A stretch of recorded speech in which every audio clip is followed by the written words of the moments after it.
जय हिंद। आप सभी का स्वागत है आपके अपने YouTube चैनल संभवम क्लासेस में। देखेंगे हम लोग कौन से क्वेश्चन, यानी कि बिहार बोर्ड मैट्रिक परीक्षा 2025 यानी कि कक्षा 10 के कौन कौन से बिहार बोर्ड के द्वारा 2025 में कौन कौन से सवाल को पूछ सकते हैं, उसी सब सवाल को हम लोग क्या कर रहे हैं, हल कर रहे हैं। और ये सीरीज का क्या नाम है, प्रचंड सीरीज। कौन सा सीरीज? प्रचंड सीरीज। जो कोई भी अभी तक प्रचंड सीरीज से नहीं जुड़े हुए हैं वे जल्द से जल्द जुड़ जाइए। अगर आप हमारे चैनल को सब्सक्राइब नहीं किए हैं तो चैनल को भी कोची कर दें, सब्सक्राइब कर दें और लाइक भी कर दें और अपने दोस्तों में शेयर कर दें। तो देखते हैं ये कौन सा एपिसोड है, छठा एपिसोड। पिछले हम लोग एपिसोड 5 तक यानी कि 5 वीडियो हम कोची कर चुके थे, बना चुके थे। आज का कौन सा वीडियो है? छठा वीडियो है। तो देखते हैं आज का वीडियो का पहला सवाल कौन सा है। तो देखते हैं, देखेंगे सवाल में कुछ कहता है कि बिंदुओं -3, 10 और 6, -8 को जोड़ने वाले रेखाखंड को बिंदु -1, 6 किस अनुपात में विभाजित करता है? किस अनुपात में क्या करता है? विभाजित करता है। देखते हैं, उसी को हम लोग क्या कर रहे हैं, हल कर रहे हैं। तो सबसे पहली बात क्या है कि ध्यान देते हैं। कहता है कि एक रेखाखंड है। क्या है? एक रेखाखंड है। मान लेते हैं ये एक रेखाखंड है, ठीक है। ये बिंदु A है और ये बिंदु कौन सा है? B। A का निर्देशांक दिया हुआ है कितना? -3, 10 यही दिया हुआ है। और दूसरा दिया हुआ है 6, -8। कहता है कि इस रेखाखंड को बिंदु, कोई यहाँ पर बिंदु, एक ऐसा कोई बिंदु P है। जैसे मान लीजिए यहाँ पर कोई बिंदु P है और इसका निर्देशांक दिया हुआ है -1, 6 दिया हुआ है। इसका निर्देशांक को क्या हुआ है? दिया हुआ है कितना? -1, 6। कहता है कि ये जो बिंदु है P है, इसको किस अनुपात में विभाजित कर रहा है? किस अनुपात में?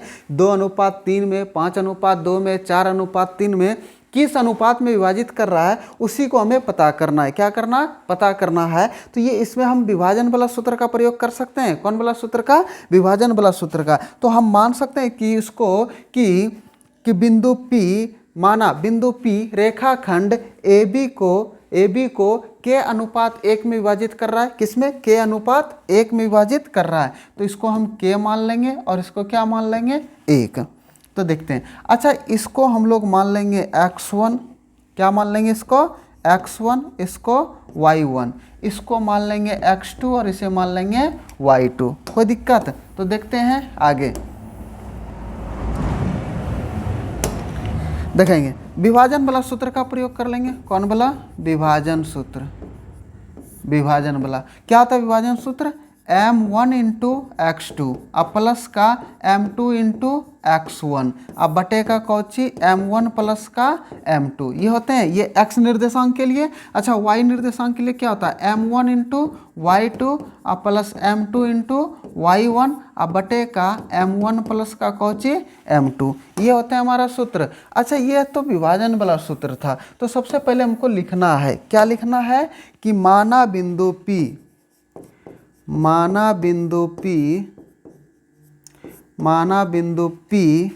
रेखाखंड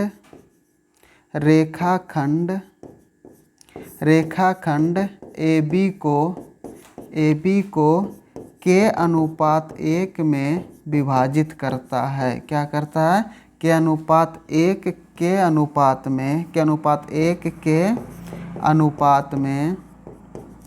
अनुपात में कुछ करता है? विभाजित करता है। क्या करता है? विभाजित करता है। ये हम लिख लिए, ठीक है। तो किस अनुपात में विभाजित कर रहा है? K/1 में क्या करता है? विभाजित करता है। तो ये विभाजन वाला सूत्र का हम लोग प्रयोग कर सकते हैं। तो देखते हैं विभाजन यानी कि किस बिंदु P कितना? -1, 6 दिया हुआ है। m1 का मान कितना है? K।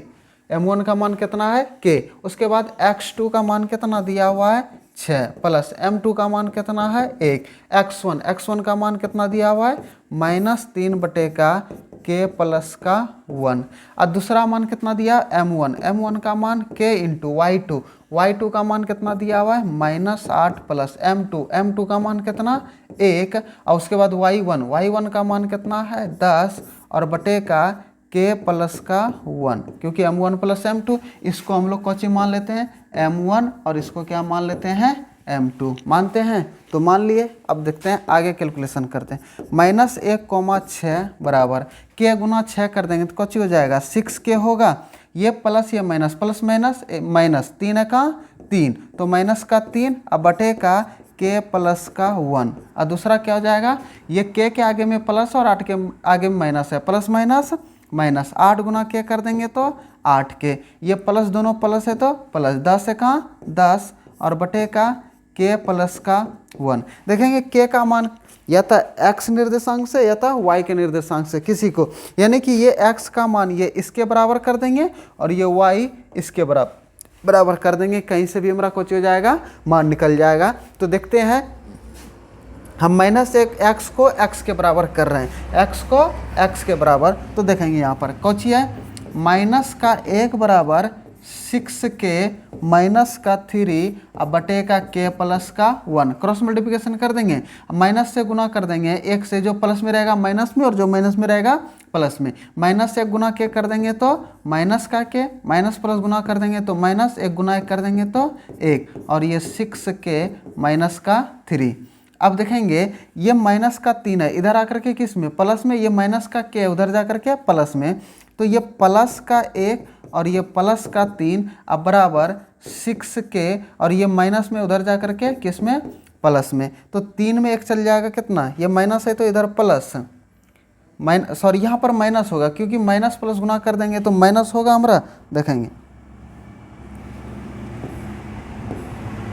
यहाँ पर किसका साइन आ जाएंगे माइनस का, तो यहाँ पर भी किसका साइन आएगा इसके आगे में माइनस का, तो माइनस का 1 और ये प्लस का 3, तो 3 में चल गया कितना 2 और बराबर का 6 और 1 के कितना 7 के, k गुना 7 गुना में इधर आकर के किस में भाग में, बटे का 7 बराबर k का मान कितना निकल गया 7 बटे का 2 बटे का 7, k का मान कितना निकल गया 2 बटे का 7 में अनुपात, किस अनुपात में माने थे k अनुपात 1 में, तो k का मान कितना निकल गया 2 बटे का 7 अनुपात 1। अच्छा कुछ नहीं तो निचवा में 1 अनुपात को इसको 7 और 1 का एलसीएम ले लेंगे, 7 होगा तो दोनों में 7 से गुना कर देंगे, तो ये 7 से ये 7 कट गया तो 2 अनुपात का 7, तो किस अनुपात में विभाजित करेगा 2 अनुपात 7 में, किस अनुपात में विभाजित करेंगे 2 अनुपात 7 में। तो देखते हैं आगे अगले सवाल की ओर।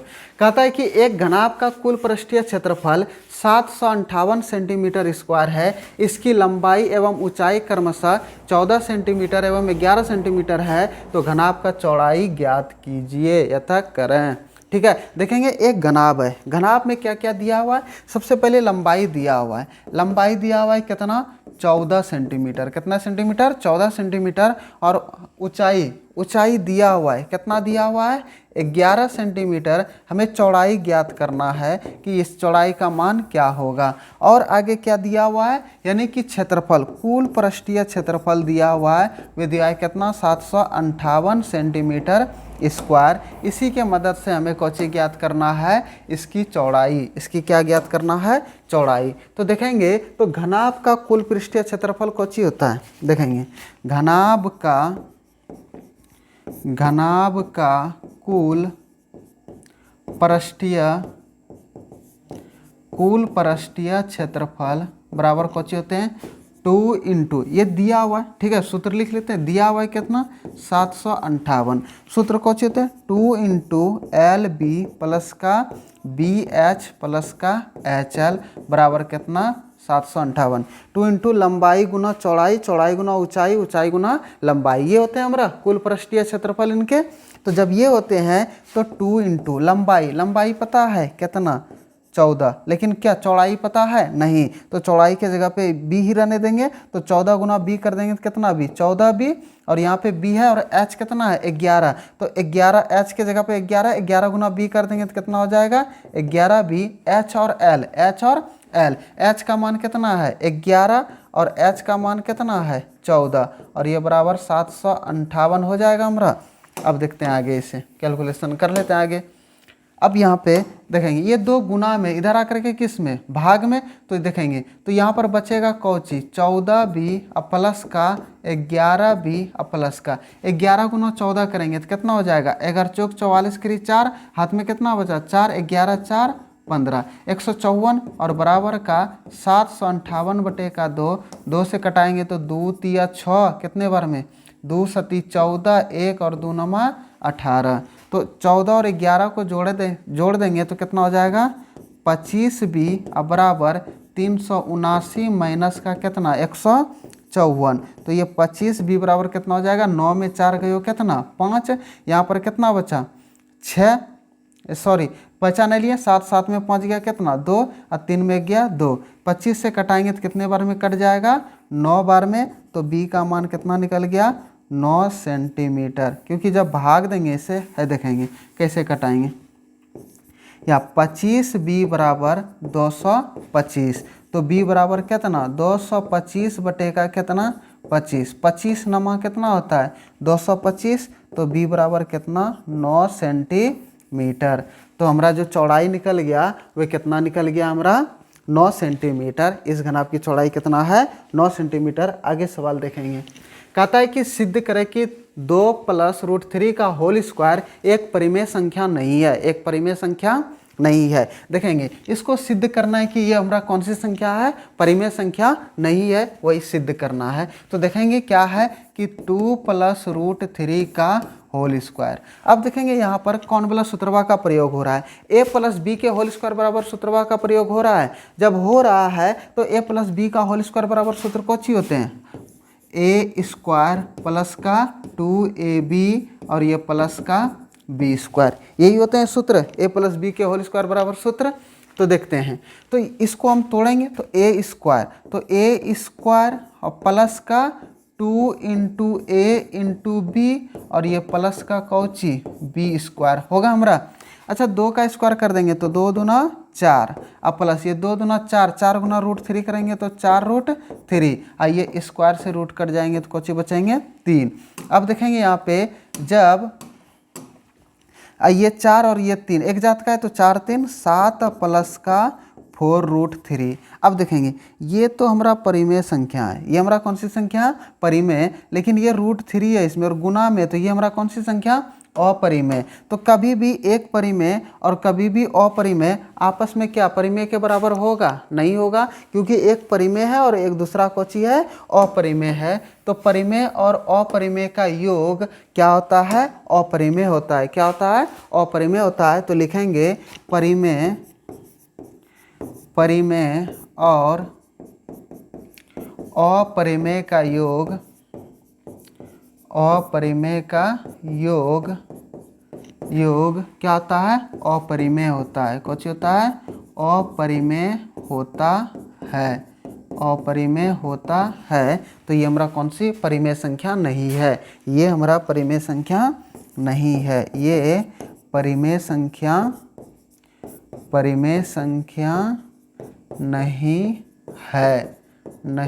है। देखते हैं अगले सवाल की ओर। देखेंगे अगले सवाल में कहता है कि भूमि पर एक बिंदु है।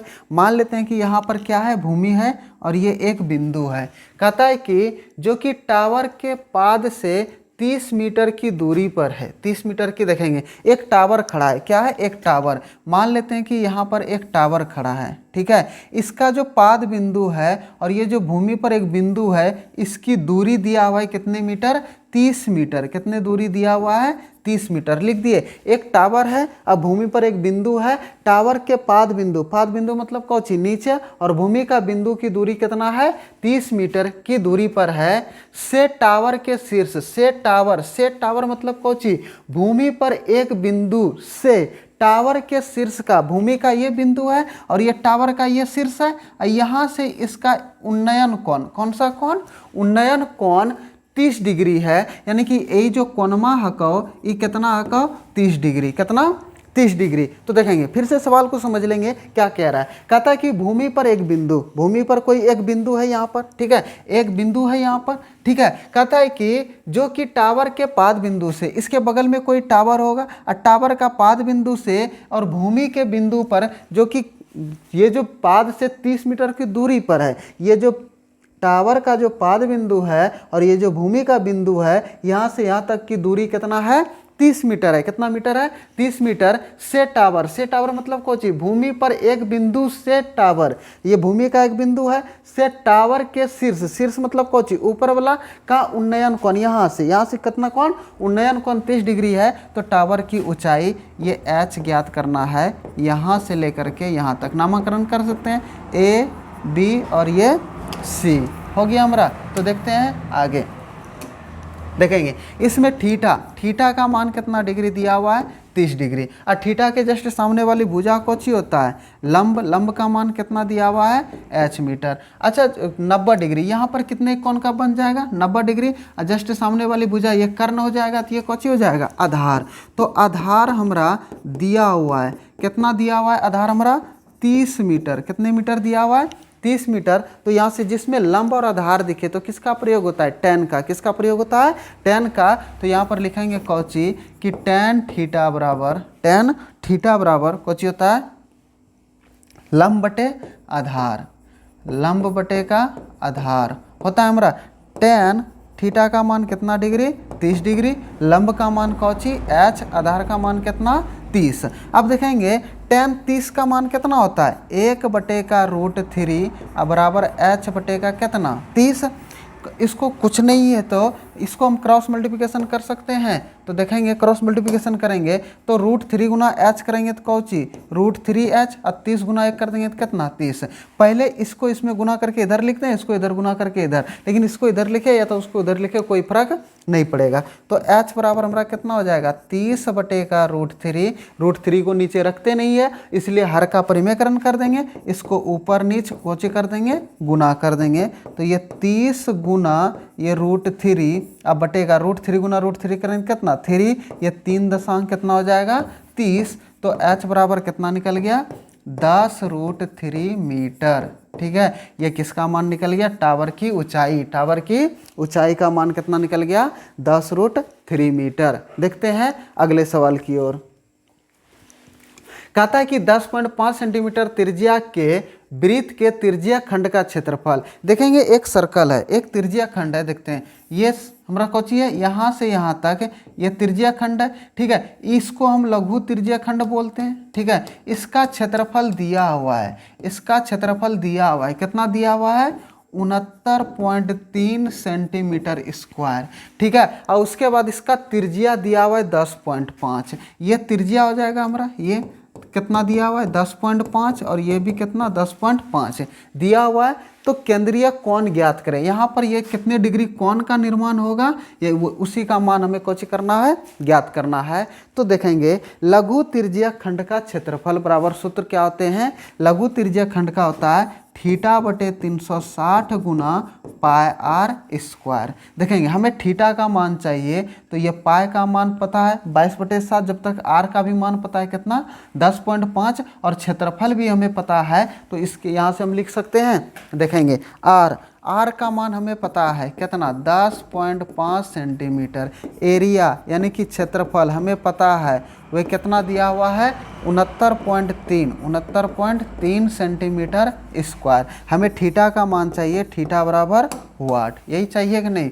तो देखेंगे तो हम यहाँ पर लिख सकते हैं कौची कि लघु त्रिज्या खंड का क्षेत्रफल दिया हुआ है कितना, 69.3 सेंटीमीटर स्क्वायर दिया हुआ है। देखेंगे तो लघु त्रिज्या खंड का क्षेत्रफल कौची होता है, थीटा बटे 360 गुना पाई आर स्क्वायर, और यही कितना दिया हुआ है, 69.3। अब देखेंगे थीटा का मान नहीं पता, थीटा के जगह पे थीटा बटे 360 गुना पाई का मान कितना, 22/7, आर का मान कितना, 10.5, स्क्वायर है तो 10.5 बराबर ये 69.3। इसका डेसिमल उड़ाएंगे तो निचवा में 10, इसका डेसिमल उड़ाएंगे तो निचवा में 10, इसका डेसिमल उड़ाएंगे तो निचवा में। देखें बराबर में ऊपर ऊपर नीचे नीचे हम कोची कर सकते हैं, कटा सकते हैं। तो देखेंगे ये 10 से नीचे का और ये 10 नीचे का आपस में कट जाएगा। और कोई कटने वाला है, हाँ कटने वाला है। देखेंगे कैसे, 5 से 5, 2 से 2 पंचे 10 और 2 से 11 दूना 22 कटने वाला है। अब फिर 5 से यह कट जाएगा, ये देखेंगे 5 दूना 10, 5 एका 5 कट गया। ये 7 से ये 7 21 3 बार में कट गया। और कटने वाला है हाँ 3 से 3 एका 3 और ये 12 तिया 36 120 देखेंगे। 15 से 15 सते 75 से 15 अट्ठी 20 से देखेंगे 15 अट्ठी 20 से और ये 15 सते 75 से कट गया। और कोई कटने वाला है नहीं है तो देखते हैं कटने वाला। अब बराबर के इस पर में उस पर में है तो ले जाएंगे। अब देखेंगे यहाँ पर हमारे लोग बचा क्या क्या, ठीक है यहाँ पर बचा क्या क्या देखेंगे। इधर बचा कौची कि थीटा बटे 8, क्या बचा थीटा बटे 8। इधर क्या बचा 11 और इधर क्या बचा 7 और बराबर का ये 6 9 3। तो थीटा बराबर क्या हो जाएगा 6 9 3 और गुना में 8 और बटे का 11 गुना 7, क्योंकि ये थीटा के साथ में 11 गुना 7 गुना में तो इधर आकर के किस में भाग में, और ये 8 भाग में था तो उधर जा करके किस में गुना में। देखेंगे कट सकता है 11 से कट सकता है, 11 छाक 66 कट रहा है और 11 तिया 33 और 7 नमा 63 और ये थीटा बराबर कितना बच गया हमारा, थीटा बराबर 9 गुना 8। तो थीटा बराबर कितना हो गया 9 8 72 डिग्री। कितने डिग्री, यानी कि इसका थीटा का मान कितना है, केंद्रीय कोण का मान कितना है 72 डिग्री। कितना है 72 डिग्री। देखेंगे आज इतना ही।